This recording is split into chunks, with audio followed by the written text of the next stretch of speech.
Want my latest market insights? My latest report, Trend Long AST Mobile Option Update plus 60,000%. Good enough is now available. Scan this QR code or click on the link in the description. Here we are right now with the BLS on vacation. And have you noticed any measurable difference in the data we've received? Actually, ADP, which most people don't understand, is a private data reflection of payroll reporting from companies, actual corporations. But most people dismiss that report because, let's face it, their methodology has been somewhat questionable over the last several years. Now it's the only thing the markets had to depend on, and it was ignored, even though it was a really ugly report. Well, I've written a lot about this. This is actually something we talked about in the last spaces, where last year in June of 2024, and then again, I said it in December, and then again in June of 2025, I basically keep going on record saying, I can see that employment will take front and center as the labor market will start to weaken underneath, but the market doesn't see it yet.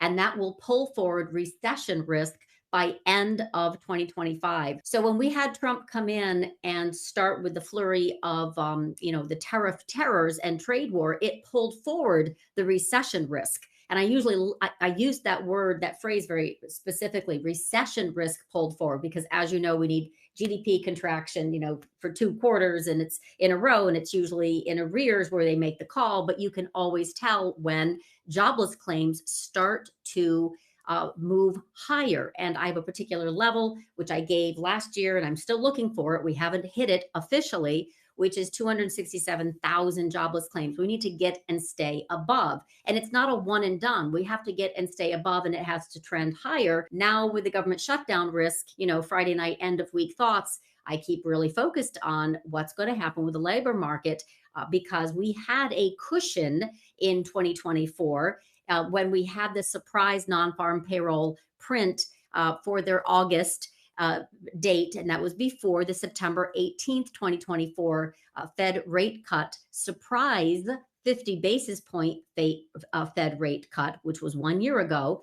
That was because the labor market was weakening. There's no question. And now fast forward, we had a revision of 919,000 this past August 2025 revision. And then the Fed followed through with a 25 basis point rate cut. And my contention was that they would cut, but they would not cut 50 basis points because it would send a very clear signal that they're much more worried. It would basically pull forward that recession risk again. So they didn't do the 50 basis points. And now they're stuck, right?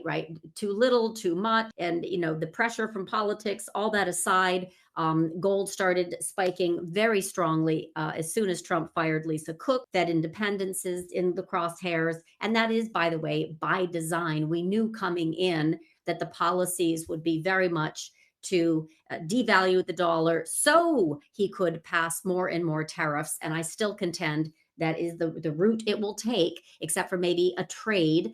But for the point of the recession risk pulled forward, it's here, and it's much more visible to me now because we have lost the buffer. So we had, when I started tracking this, several years ago, going, I'm not worried. It's not about M2, money supply. It really is the labor market and inflation, of course, but they have done such a big effort of policy intervention during Biden and then also Trump to the tune of, again, April 9th, right? After we had fallen, 21.5% coming in, and they have had to delay the tariff terrors by 90 days because the credit market, the bond market, the equity market convulsed. So they don't want to do that again. Right? They realize the power of, okay, we cannot have a rate of change yield spike of 4.5 days that triggered the 10-year from 3.9 to 4.5% because things break. So they backed out of that, that posture and calmed down, and the market got very excited and realized, okay, now we're going to the moon here because they're going to come in and intervene. We got Taco, we've got the Fed put, we've got the Treasury short duration. Who cares what the numbers look like? Right? Nobody cared. Nobody cared about the employment numbers. So then when they came out with the revision of job growth, down 919,000 in August, right before the FOMC, the market still had the opportunity to price it in, but they didn't. So that's really what I'm watching right now. Is it isn't as much of the Fed rate cuts, are they going to be priced in or priced out? It's whether or not we're going to get trusted data, and economists are stuck. There isn't a better source. It's a funnel. It goes from states to the federal. And we can use a little bit of jolts and, ADP, but they're not good enough. And I'm using St. Louis Fed. They've actually got some good employment data and some real GDP data. But for the most part, we're really stuck with blinders on. And as you know, the market loves that. So it's climbing that wall of worry with lots and lots of reflexive, recursive, actually, kind of positive feedback loop. And it will come to a screeching halt at some point, but that's the nature of a positive feedback loop. It keeps feeding on itself. Traders buy because the indices are rising, and it causes them to buy even more recursively because of the positive feedback loop until the next external shock occurs and takes us out of our, kind of state of complacency. And so that's what we're waiting for, aren't we? And I think it's going to come from the labor market. I'm beginning to wonder, though. We're starting to see some very concerning signs from the commodity market, not just gold and silver. Everyone's been focused on that, but tin, iron ore, copper, as I just mentioned tonight, and also many other of the base metals are beginning a trajectory which may offset energy prices reducing and create bigger issues as we try to bring this manufacturing back home. I'll go back to the employment in a minute, but the other side of the Fed problem is the inflationary aspect that the administration refuses to acknowledge, but I like to use the Atlanta Fed measurements. The sticky CPI seems to be a fairly constant, well thought out measurement. What is your opinion on that as far as a challenge for the Fed? Because it seems that we're being pressured into a 1970s, not identical, folks. I'm not calling Powell Arthur Burns by any stretch of the imagination. However, the Nixonian approach of the administration is we want a dollar devaluation with low interest rates, and we want the Fed to take responsibility for that. What's your take on that? Well, I don't see the 1970s, the second wave, but I have seen it, of course, floated as a potential. The first wave, and it was significant because of an oil spike. And many are reminded that a lot of, turbulence, especially recessionary impulses, have been triggered by commodity spikes. In this case, we're having our spike in gold for all the macro reasons, fundamental reasons. But as it relates to oil, I'm not a bull. I don't see that as driving the next kind of inflationary wave. But I do see inflation entrenched, so very sticky. And we know on, Main Street, Wall Street does this rate of change of inflation. So it really, it disguises the facts, which are we continue to have compounding inflation on prices. And we can have these deflationary impulses, but as it relates to prices going down, no, I definitely am still in the inflationista camp. I also don't see yields falling very aggressively, like in a deflationary impulse. That's a hard landing type of scenario, right? Because so much supply of treasuries, short duration, has just continued to flood the market under Yellen, under Bessent. This is keeping term premium very, very supported. And there is no reason for holders on the long end to seriously consider the long end because of the inflationary expectations moving forward.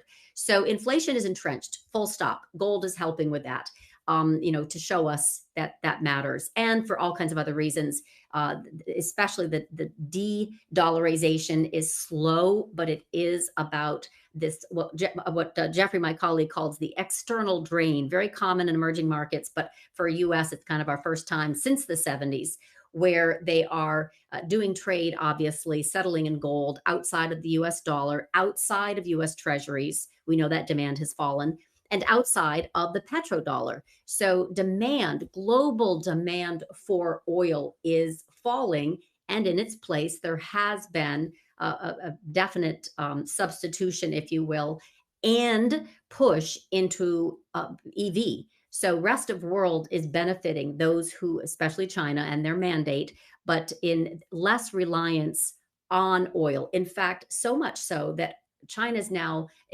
they've always been kind of the marginal buyer of commodities and oil, but they actually control the collar, the pricing. So they have driven so much of this rotation into gold, precious metals, metals in general, but also the falling value of the dollar. That it's de-dollarization, it's debasement, it's de-dollarization, devaluation, and debasement. It's all of it.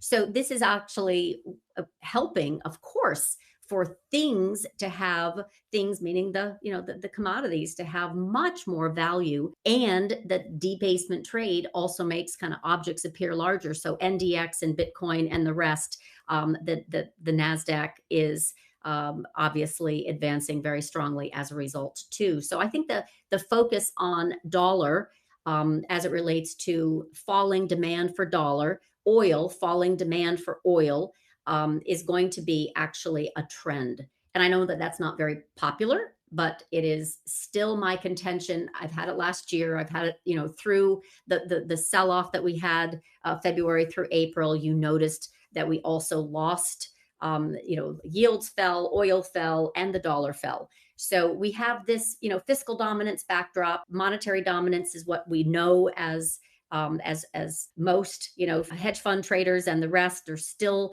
even private equity, they're still measuring everything based on monetary dominance, and it's just not the way forward. So I think it's going to trip up some repricing of equities in the new year. But for right now, we have still this pricing of melt up, not melt down, until we have a macro trigger to interrupt these bullish flows. And I still think it's going to come from employment, but from employment breaking, weakening significantly, not from an oil spike or from spiking higher inflation. I think it's going to be more prices stay sticky and rise while the economic growth contracts. And so far, that is being, that's kind of been my guardrail, and it's still working. I would say, to be quite honest, it's quite accurate. Also, you brought the word debasement up, the debasement trade. We saw Luke Groman talk about that this week on FinTwit for all of us geeks and geekettes that love this kind of discussion. So let's introduce that to everyone. I think a prime example of that is Argentina, which got a loan from America, promptly turned around, sold soybeans to China, probably in dollars. So China gave them treasuries for payment. Why not, right? They don't want to hold all these long-term debt. They get soybeans. They get rid of some of our treasuries on the long end, and Argentina is able to repay some of the loans they owe us in dollars. It seems like there's a new trade where it's avoid the dollar at all costs unless you're a debtor nation to the United States. And that creates some interesting problems because the creditor nations, like you said, are going out and buying hard assets like it's going out of style. I have never seen since my trading in the precious metals, which I'm a dabbler, not a serious trader, the move to hard assets in this way in my lifetime. It's even more dramatic than what we saw in 79 and 80. What do you think is going to be the net result with these nations taking that step forward? Is your theory about the dollar coming home really starting to come true, and the dangers that occur from that, as you outlined last time you were on our show? Oh, that's true. We did talk about that. Money comes, money, money goes home, money stays home. Right now, we still have this, I would just call it what it is, which is this positive feedback loop right now that still attracts dollars into the US equity market. I'm more focused on this bifurcated, okay, that's Wall Street, and it's extremely tradable. And gold, silver has been a phenomenal trade because central bankers need gold to circumvent the US dollar. And the dollar is by design falling. And by the way, that's helping Trump, facilitate even more tariffs. That was all a thesis early, right? Before he even came in. Like, this was going to be absolutely policy of devaluing the dollar. It helps their initiatives tremendously, also with inflating our way out of debt, quote unquote. So we've got this front and center where commodities are now under owned, and Bitcoin has now become kind of, I don't know, the light has been stolen a little bit from all of that fervor, which was front and center when Trump came in. And it's still doing fine. I mean, price wise, right? Bitcoin, Ethereum, and all of this hubbub around crypto treasury companies. But that's still a very speculative, money excess, crack up boom type of philosophy that interests a sector of people. But the ones who have been waiting, anticipating the real, convergence of things over paper, hard assets, they're in their heyday right now. They're having all of their, immense bullish precious metal, resurgence proven right here because it's been the best performing asset class. Gold, silver, miners. I mean, GDX is up 153%. I mean, they're getting a lot of bang for their buck right now in holding real things. This is not going to change, I don't think, by central bankers overnight to kind of change this macro trend. But I don't think it's contributing to inflation. I think it's an off ramp. It's because of inflation. So this is the problem. Inflation is Bitcoin was an off ramp for malinvestment, some would say. But the point is, you're speculating. It's not really used in goods and services. Gold, at least, and silver are in jewelry. But the point, or in central bank, reserves. But they're not really used. And so we have to kind of find out how high can this go? This inflation off ramp into gold to circumvent the US dollar. It's had a really strong run. It's just starting to go parabolic. What does it know? What does it know that's coming? We haven't had this type of activity since the 1970s, when gold literally ran from, what was it, $50 to 850. So we're there again. There's no question about it. The stagflation that occurred in the US in the 70s is here again. I don't think it's going to be driven by an oil spike like we had then. I think it's going to be very much metals. I also believe the stagnation in economic activity will continue to suppress hiring because, as a corporation, whether you're and most people think of corporations, the Wall Street, the S&P 500, et cetera, but the actual driver of our economy are the companies with 50 to 1,000 employees trying to push forward. And in the environment we're in, with uncertainty in DC, the absurd tariff war, which is expanded further. I haven't even addressed the tariff issue with you yet. We will get to that. But it seems to me that this is more of an uncertainty trade based on the instability or projected instability we could see in the next 6 to 9 months. And I'm going to publish an article tonight, and I'll share it with you. That's going to be in the MacroEdge website about gold. Everyone thought the same thing in 2010, that, oh, it's going to stabilize, retail's into it now, it's not going to go higher. And it jumped almost 50% immediately. So the idea that retail is just now getting into the trade could take it to greater all-time highs. However, it's not going to happen instantly, folks. It takes time. That's what makes me nervous. We're having everyone pile into various assets without any understanding as to why those assets are accelerating in price. Well, I think in the case of the metals trade, there's a lot of macro tailwinds, of course. Central banks are leading. There's also a great case in that, for miners, they're absolutely having their best earnings run ever, especially since, 40% of their operating costs are energy. And those costs have fallen considerably, while their underlying asset of gold and silver, et cetera, is rising. So I think that this is going to be a macro tailwind until either trade deficits get balanced, or we have some fiscal restructuring, right, in our government. And that's the interesting thing right now that I'm actually trying to play with, is a potential pullback in October for the precious metals.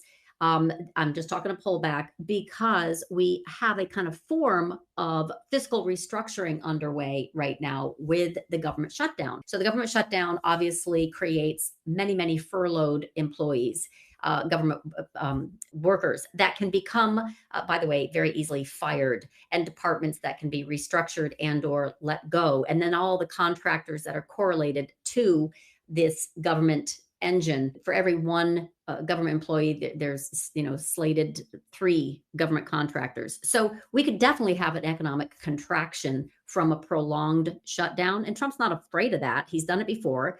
We did it 35 days back in 2018. But more to the point, he's got lots of power right now, right? All 3 branches. He doesn't have power over the purse. And so this is actually helping him tremendously. So I think he's actually going to be very willing and able to let this run longer to get that power, and well in advance of the midterms, right? We'll talk about the motivations and timing for that. And that actually would create potentially a short-term pullback in gold and bounce in the dollar and a little bond trade higher. And I'm a big bond bear, right? So I really think yields are going to stay sticky, but they're not going to fall out of a range. They're going to stay in this kind of range. And if we get too hot or too cold, then we've got issues.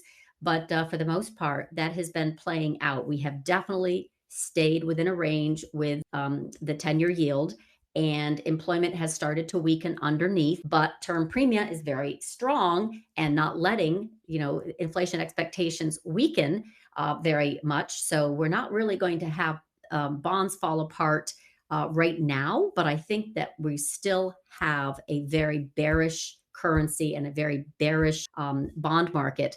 But for the short term, I think in October into end of year, we could have some of that do a little reversal and a short-term trade as we're working through the government shutdown. So that's a little bit of it's a working thesis right now. I need to see some actual proof of it. But for right now, the government shutdown is a reason for the season for some fiscal restructuring. And that is really the only thing that would kind of cause, that I can see anyway, that would cause gold to come on down. We tend to agree 100% because I wrote earlier in September that I thought we would see a correction. It did not occur yet. And being the gold bug that I am, I do believe that 4,000 is a realistic short-term peak, even if it's intraday. And I see 10% easily at some point, probably next 30 days, paralleling what you were talking about with a dollar rally and a bond rally. The thing that's got me interested about the bond rally, and I wrote about this myself and talked to Jeffrey about it a little bit, I see a chance that the Japanese have blown and made a Jay Powell-like decision by not raising rates when they had the opportunity to. And now they're trapped, and I can see the yen weakening severely, increasing the strength for the dollar and also reviving the carry trade. There's a lot of dangerous cross currents that a lot of people don't look at. You and your team do a great job looking at it. We try to do a good job at MacroEdge also. What I'm noticing is these short-term opportunities, and I look at the 10-year having a floor of around 350. We break through that, the markets have crashed. So odds are it's going to trade in the range like you discussed. Yeah, mine's 3.6. So we're close. Yeah. We're close. Yeah, but I don't think it's going to be very, very quick to break. So I really don't think. I don't think so either. I think what you're saying is absolutely correct. I think we're going to see stair steps down in yields. At the same time, we're going to see a lot of action in the currency markets, which is a dangerous proposition for people who are engaged in short-term trading. Well, they will always adjust. That's the thing that I find most interesting about traders. They're really, they're just looking to make money. And honestly, it's not about what is good for the economy. They're very much focused on what's good for their bank account in trading the Wall Street melt up. But Main Street has some issues. So I posted earlier, I think it was today, that the US stock market is, $26 trillion larger than it was the day before ChatGPT was launched, right? So we're talking 50% larger. But the real US GDP is only 1.5 trillion, larger, and it's well below trend growth. We might have a nice, solid, positive nominal GDP print that comes from a lot of this AI, CapEx, and government, gravitas, but real GDP, inflation adjusted, is by St. Louis Fed measurements, is just a hair positive, very close to falling into negative territory. So this is the bifurcated, situation. And at some point, the real economy will matter.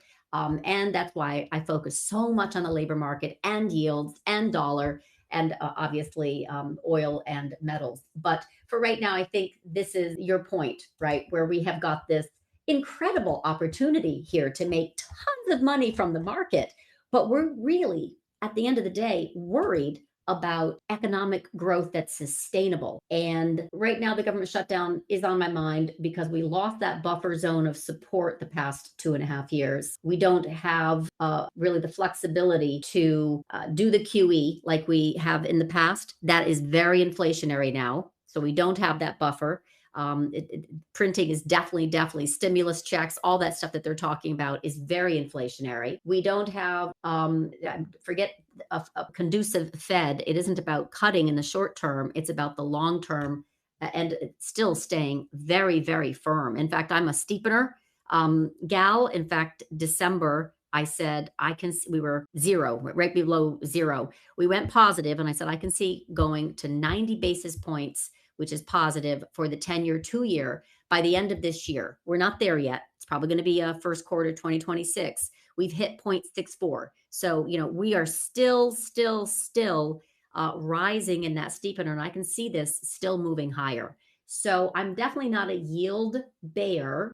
I am definitely worried about the labor market and these furloughed workers getting fired, the contractors from their programs getting disbanded, and then how is the private sector going to pick that up? That's the short-term pain, is how do we actually catch them so that there isn't a contraction of size? And that's what we're looking at right now. Everyone's focused on, of course, this amazing money-making opportunity. I mean, it doesn't matter if you're trading metals, if you're trading NASDAQ, if you're trading crypto. I mean, even value had its day, right? Small caps are trying desperately to break out into all-time highs, even if 43% of their constituents are unprofitable zombies. It doesn't matter. Everything's going up, right? Everyone feels so good. And yet that's when we get very complacent. And that's when we have a macro trigger of some size. Geopolitical, what the heck is going on with 900, one-star generals and admirals and above coming for a powwow or a pep rally with Trump and Hegseth, and then all of what's going on with Europe. So it doesn't necessarily feel like we know what the gray or black swan would be, and you absolutely cannot trade with that. But it is something that I think about: real economy and risks, tactically long, but macro bearish. Fantastic. SamanthaLaDuc.com, SamanthaLaDuc.com. Also, folks, MacroEdge.net/ozone, MacroEdge.net/ozone. 2-week free trial. Check out our new products in real estate and institutional investigations and investments. We are growing the team, growing our abilities, and we do want to communicate with fantastic guests like Samantha because it provides alternate opinions that are fact-based, not based on pumping ABC stock or any penny stock like you see on television now, which seems to be the only purpose of financial TV. Bringing that back, I think that Main Street is an extreme danger, like you said, because most of the people are not hedged and they've resorted to gambling, be it casinos online, sports books, Holly market, or zero DT options. We have not had a substantial problem in markets that most of us have experienced in our lifetime where you lose 12, 14, 16% in less than 30 days. Is there a lesson to be learned from the past that these people are probably going to get in a very rude way as we progress through the rest of this year? I think, folks, this is a learning planet. Folks are flexible. They'll figure it out. I'm excited that, we have so many more traders, since COVID, and many women. So we have a lot of younger people now involved. And this is exciting. I mean, the growth of options, the growth of the trading networks, the lots and lots of speculation is par for the course, especially with younger traders. And then as they get a little seasoned, what's the saying? There are old traders, there are bold traders, but there are no old, bold traders. So it's all this evolution, which I think is very exciting. So I'm actually very, I'm bullish as it relates to financial literacy and analysis and all of the great tools that would make our job potentially easier, but as it relates to the blinders of the raw, we have only melt up, right? We're going to have, no issues. I mean, you've seen forward estimates, right? Analysts now expect the S&P to post record earnings every quarter over the next year after massive, massive revisions higher, where we've pulled forward so much growth in AI and in data centers and the rest, that it's very uncommon to have these increases in forward estimates. It's very uncommon unless the economy is coming out of a recession, right? It's also very uncommon to have cutting at all-time highs, cutting of rates at all-time highs. So the Wall Street's bullishness of future earnings is nothing short of incredible. Is it sustainable? Right? This is the question. And I would say, honestly, the same thing I wrote back in June, right? The market's pricing in melt up, not price down, not meltdown, because we have AI narrative driving this sentiment and positioning the story stocks. Before it was crypto, now it's AI, robotics. The Trump tariffs were ignored, and that was I think a shock for a lot of folks. But there was still plentiful liquidity. There was the promise of rate cuts, right? Removal of Powell and loss of Fed independence. There was just this bullish flow of mechanical buyers. We have massive option dealer positioning, and we have the quant market, and we have the CTAs, which right now happen to be fully satiated. So if we do get some selling, selling will beget selling just because of these algorithmic quant. We have corporate buybacks, which are ginormous. So we have mechanical buying that assists. It's not just retail glomming on, right? And riding this wave. We can stay overbought for a long time. And I'm very focused on my cross asset analysis work is basically kind of looking at breadth and liquidity to see, is there anything that's interrupting this flow? And I keep going: June, July, August, September, October. It's the same kind of daily mantra. Nope. We had the policy intervention. They continue to promise policy intervention. So the path is paved. It's a yellow brick road. Everyone wants to get on it. And now the folks that have been reluctant, fearful, maybe rightfully so, because they can actually anecdotally see that Main Street is not doing as well as Wall Street, right? And 97% of tax receipts, which are, by the way, very bullish, are paid by the top 50%. I could go on and on about how bifurcated it is between Main Street and Wall Street, but they're still just looking at tight credit spreads and fiscal spending, which I think at the time we talked about the all gas, no brakes. We might get a break right now. Break. The government is breaking. So, I mean, as a car brake. So, before it was all gas and no brakes, and now we got a shutdown. How long is that going to last? How is that going to hit, labor market and GDP contraction? But I think overall, the reason for the season is honestly dollar falling is very, very helpful to this asset appreciation. No question about it. Asset prices will rise, gold commodities will rise, real estate has stayed bid. It's helping Trump with the isolationist plan, which is rising U.S. tariffs, falling U.S. dollar, falling U.S. consumption is all helping to create this backdrop of you make it here, you can't make it anywhere. You must make it here. And even if we have the short-term pain, this is a policy choice.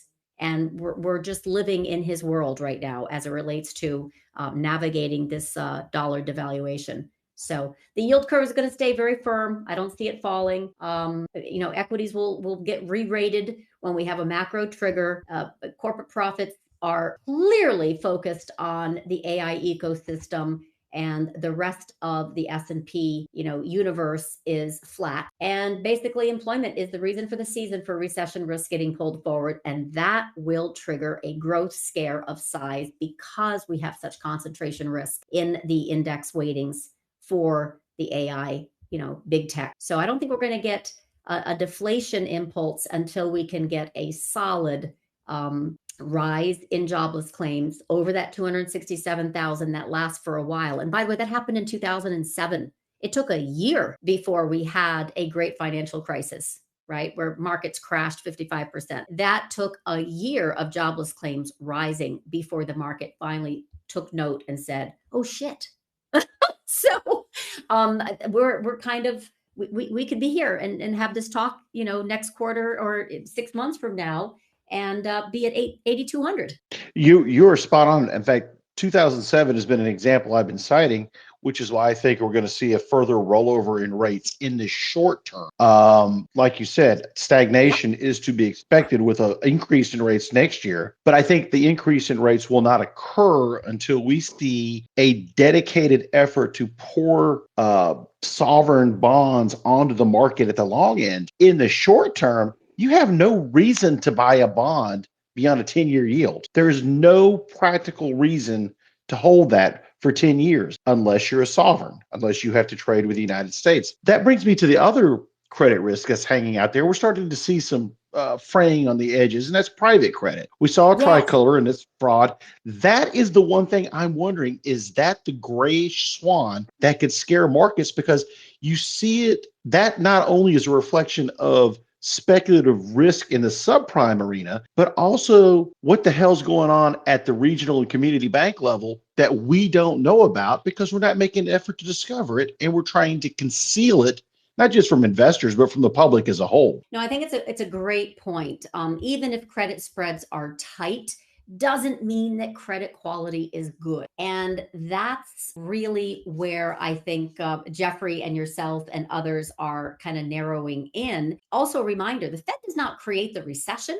Credit cycles do. So right now we're bidding for everything.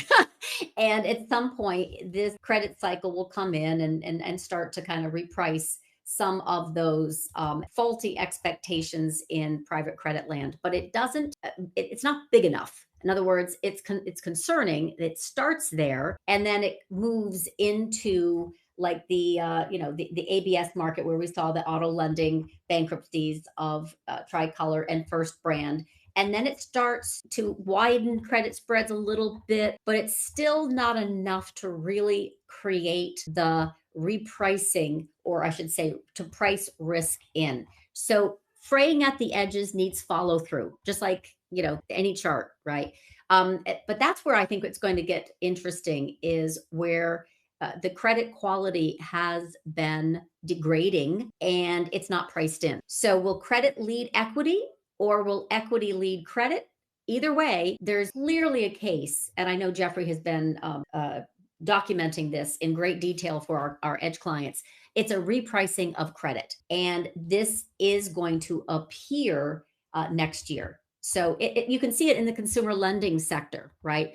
We've been chasing these short of late. The buy now, pay later.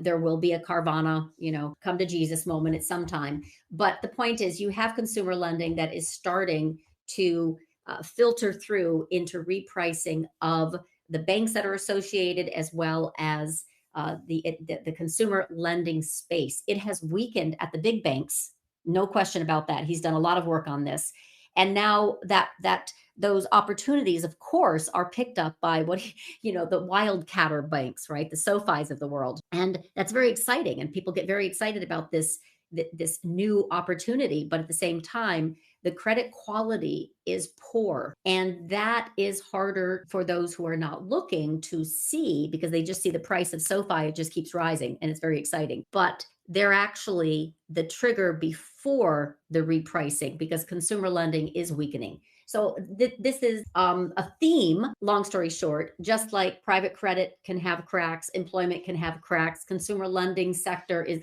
clearly having cracks. Credit quality will trump these tight credit spreads. And we already see it in real consumption. Personal consumption growth is decelerating, and it's already fallen from 2.8% in 2024 to 1.9% this year. It's expected to drop even further to 1.2%. I'm not making that up. That's BIS, right? So BIS is, tracking some of these concerns. And then we have some great analysis by others that's very focused on student loan, delinquencies, or the auto lending space. But overall, it starts here at the edges and then moves in. So you get, private credit risks that then become warehouse, exposure risks that then become haircuts on US Treasury and unwinding in hedge fund risks. And by the way, hedge funds are very short US Treasuries and very long VIP stocks, right? The Mag 7, the Mag 10, the AI ecosystem. So remember what happened in April? It was just a week and stuff imploded. So it can happen very, very quickly. But right now it's at the edges. So if you look at, the Apollo stock or KKR, or, you can see that they're starting to weaken. You can see that the consumer lending banks of Capital One, you can see the mortgage lending players as well, like Rocket. You can see them starting to get hit, even some regionals as well.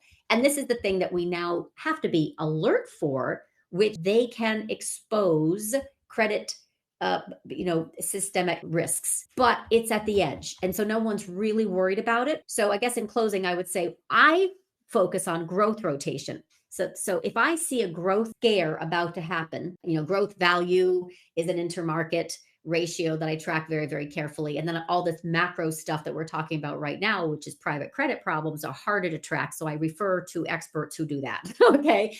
But when when growth starts to roll over, everyone expects now that value is going to take up the baton. No, that's not how it works.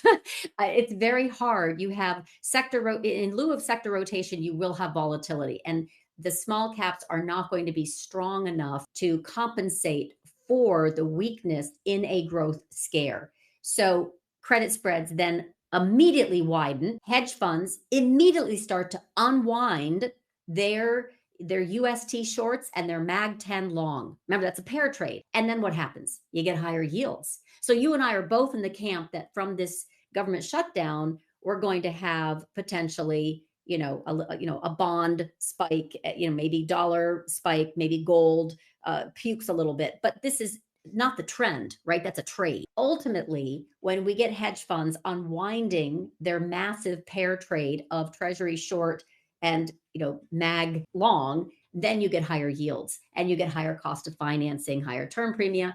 Then you get the equity volatility, the bond volatility, the credit volatility. This is where we look for on the edges so we can position and protect against the volatility that follows. And yes, the yen is part of that. In fact, I think that was one of my, Friday night, I'm walking about kind of thinking about this as it relates to the government shutdown and how does that interplay with a yen carry trade unwind part 2. So this happens when yields drop with oil as hedge funds unwind their treasury shorts and NDX longs. This is exactly what happened July 19th into August 5th of 2024. And it can happen again. So I think we're getting closer to it's time for a growth unwind, but the market doesn't see it yet. Someone who follows logistics moves sharply, and I pay great attention to that. If people are starting to pay attention to logistics and warehousing, you see that there is a slowdown, pronounced slowdown, and that because of the uncertainty in the tariff wars, the trade wars, et cetera, people are paring back their purchasing expectations heading into 2026. And that brings me to one final question for myself before I get to some listener questions, Samantha. Are you as sick about hearing the quote unquote cash on the sidelines garbage as I am? Please Yes. rant away. Nothing. I just ignore the stuff that bugs me. Honestly, there's so many other things that we can focus on. But that's not worth. It's always going to be there. It's always a bull narrative. And honestly, I think a better metric to track is margin debt. So as it rises, fear not. The market is fully, it engaged. When it starts to roll over, that's when it's time to worry. So I focus much more on margin debt than I do money on the sideline. There's also a lot of plumbing that's involved in that. So again, I'm not an expert, but I do follow Fed liquidity and other measures of liquidity. I can tell when the market is in buying mode underneath the surface because of ample liquidity. And then when we start to get tremors there, and I'm looking for the cause, but I go backwards. I'm actually looking for the narrative. Why are we having the tremors? Why is breadth breaking down? Why is liquidity breaking down? And I'm looking for the reasons for the seasons for that. I actually do not see that right now. So I'm telling you, I don't see FX volatility. I do not see treasury volatility. I do not see equity volatility. It's not under the surface right now. That's how strong the market has been.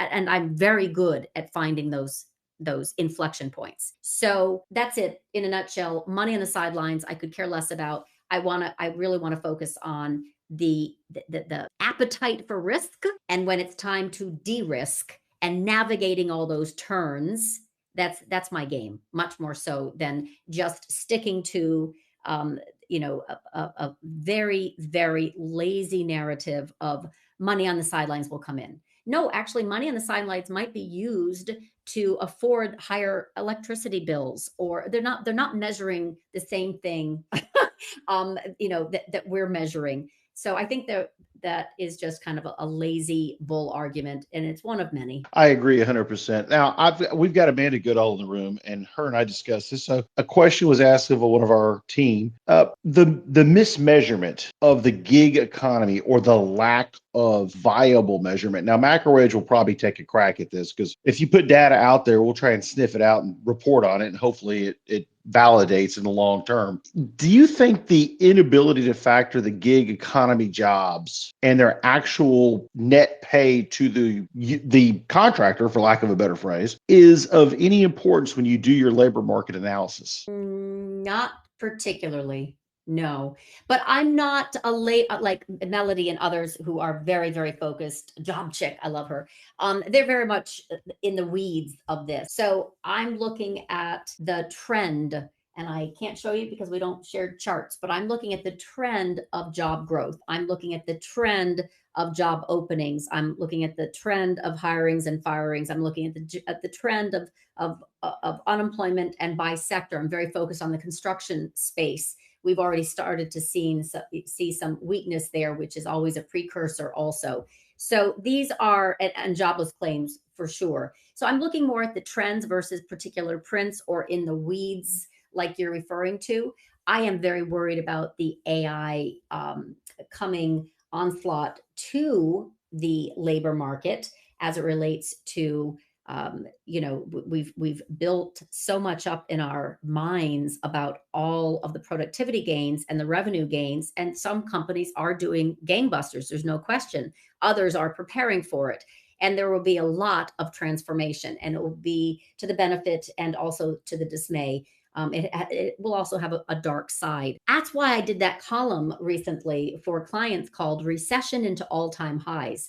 I still see this as, in the US anyway, as winner take all. So that Silicon Valley, tech bros are very much focused on owning as much of that market share as they possibly can, cannibalizing their own and competing with each other. It's incredible, versus China, which is very much, they see it as infrastructure. So we have a very different view of this technology and how it's going to be used. But it also has a dangerous side, where any other past massive CapEx build out has led to major retreat in stock prices, and not just the dot-com bubble, but the productivity gains follow years later, right? And the revenue gains, manifestation, I should say, follow years later. So we're doing it again. Like, we're building a bubble and a mania. We should know better. But I think that this is we already have the real economy with rising joblessness. It's already here. We don't even need AI to make it worse. So I don't know if that goes anywhere near answering your question, but I think that we have a situation where, when my title of my post was Recession into All-Time Highs, I mean, Wall Street is not Main Street, and Main Street will be hurting a lot more, and then Wall Street will follow. But it is typically, it's already here. AI just makes it worse. Yeah, most people don't remember. Well, I'm the old guy in the room, so I guess I have to. That in the last half of 2007, Main Street was in extreme pain. Wall Street was busting out to new highs, more speculation, blockchain, this, AI, you name it. They did everything crazy, just like we're doing now. Most people forget, no, this is not a direct apples to apples comparison, folks, that It doesn't require a full-on financial crisis to have a recession. Like you said, it's a credit contraction in addition.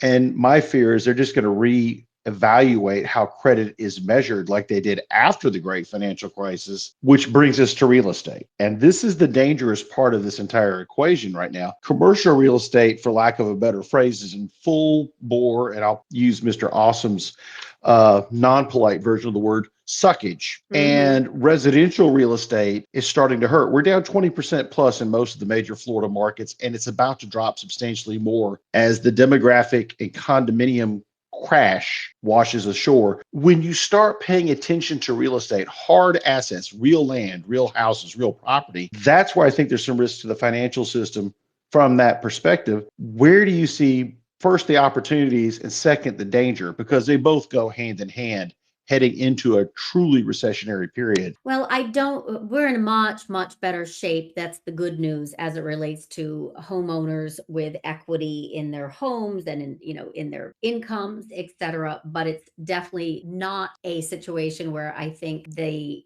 credit market is dangerous, like in the great housing, the housing crisis before the great financial crisis. It was a credit crisis that occurred. We have a money bubble. We have so much money. We have monetary inflation. So the market, metals, commodities, real estate, they have inflated because we have this money bubble. We haven't had that before, right? I mean, we had spikes of inflation that caused recession through oil. We had a credit crisis from housing.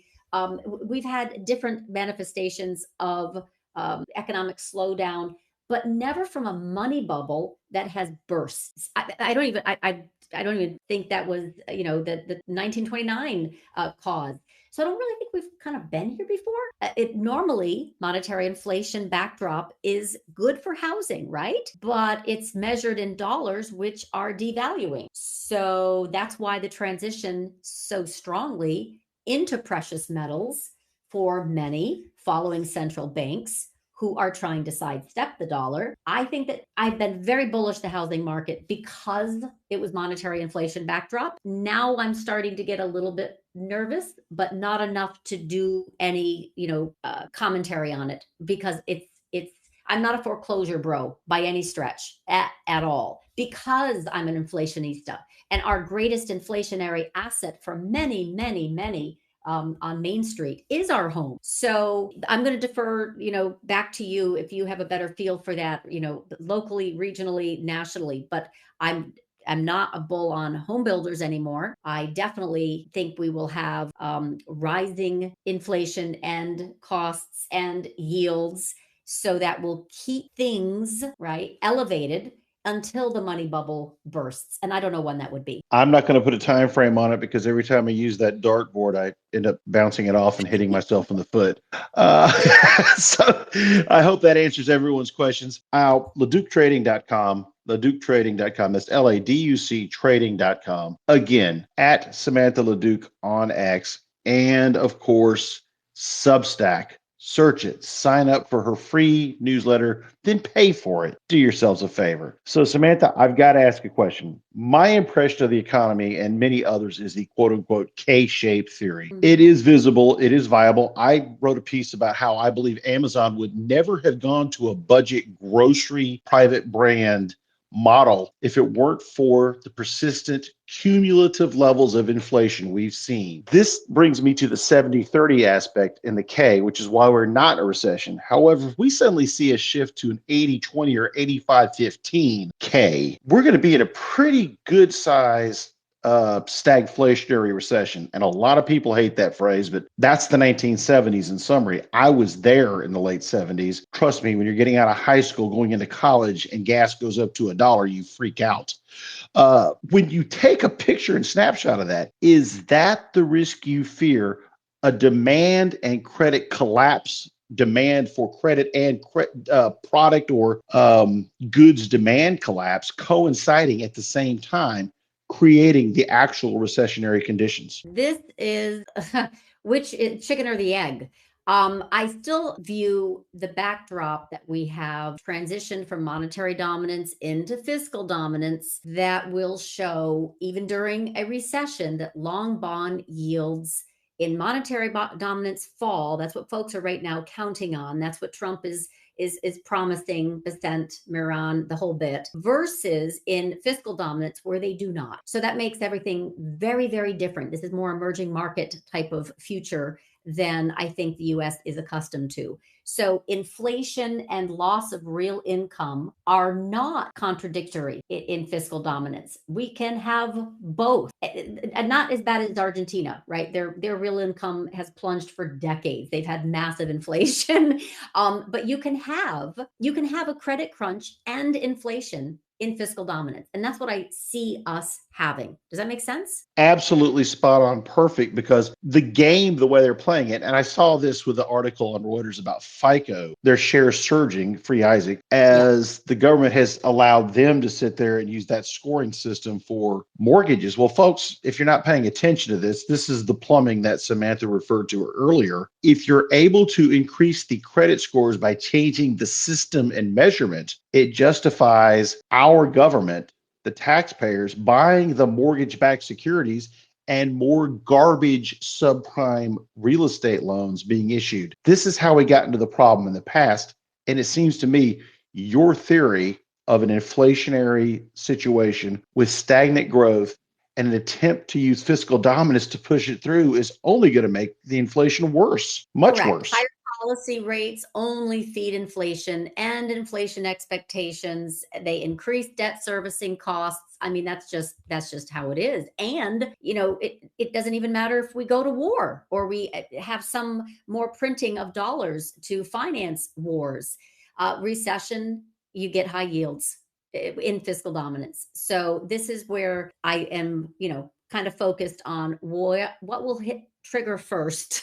The labor market weakness will manifest itself, if not in Q4, then next year. And obviously, Trump has lots of tools to pull out of the toolbox to try and repress yields and devalue the dollar and also keep a collar on oil price. And he's done that very, very successfully, by the way, all three things. But in a time when you start to get sovereign insolvency, because they try, is when the government starts to kind of paper over the problems with QE, and that's inflationary. So then the future goes to shit.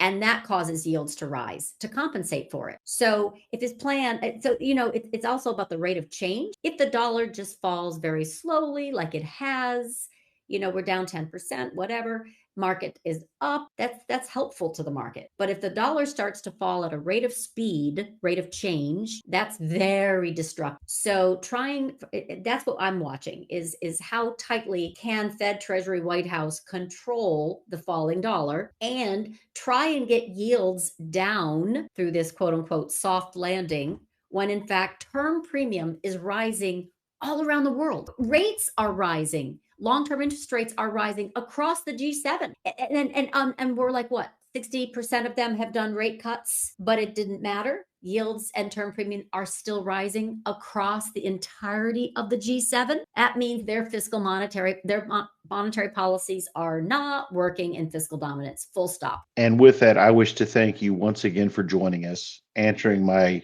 geek out questions, because it's some of the things I enjoy doing. I really like to provide your perspective to the markets and to the macro economy. Jeffrey, by the way, if you guys do not follow Jeffrey, he is He's a absolutely character. fantastic.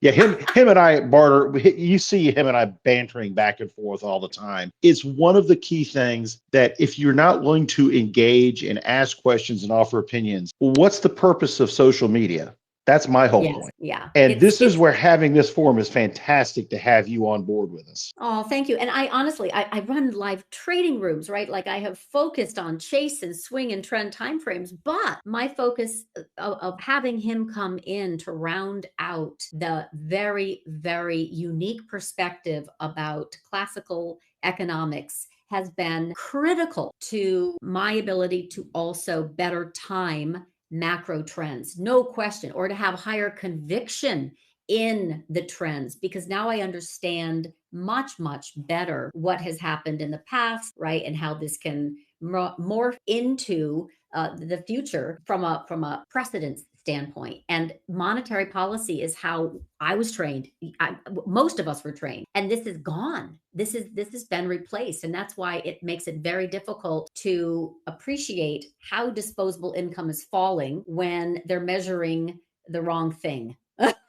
Or unemployment, isn't scary yet, but it will be, because it affects consumer spending, and everything is obviously tied. But I think this is going to be a very interesting 2026, but that doesn't mean we can't have a crack up boom type of parabola, right? And that because I have posted this, we have still the potential to reach 6,500, 7,000, 8,200. These are levels that will create a parabola, which by the way, parabolas are trapped longs, and they trigger volatility and liquidation events. So we don't want a parabola. People think they do. They think they can time it perfectly, and they know melt-ups always result in meltdown, but they still want it. It's fascinating to me, but we really don't. We really, really, really don't. So hopefully we can get some things in order from a fiscal standpoint, but gold is telling us that we can't. Samantha, thank you so much. And your parabola of reference that you're speaking of, that I remember first when I just left college, was 1987.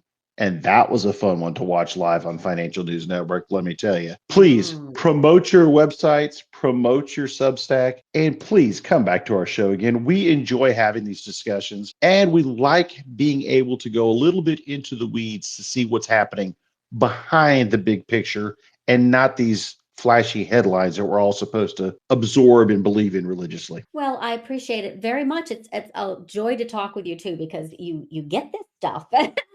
we can talk about the macro, and it's not, bear porn. It's consideration, and it's awareness, risk awareness. So we can trade tactically, trade what we've got for the market, but we absolutely have got to be mindful of what is ahead, and it is very unnerving at times. So, don't stay on the dark side too long, but definitely we'll come back and talk and see how we're doing in 2026. Hopefully, we'll get a little bit of relief here on a short shutdown, but I'm color me skeptical. In the meantime, enjoy your crack up boom phase before a more serious correction ensues. Samantha LaDuc, everyone. Fantastic. LaDucTrading.com. And if you don't know what a crack up boom is, research it. If you don't, Google it. Absolutely. For MacroEdge Radio. Thanks again to Samantha LaDuc, her team. Good night now. Good night. Join Club to trade with Samantha. Scan this QR code or click the link in the description.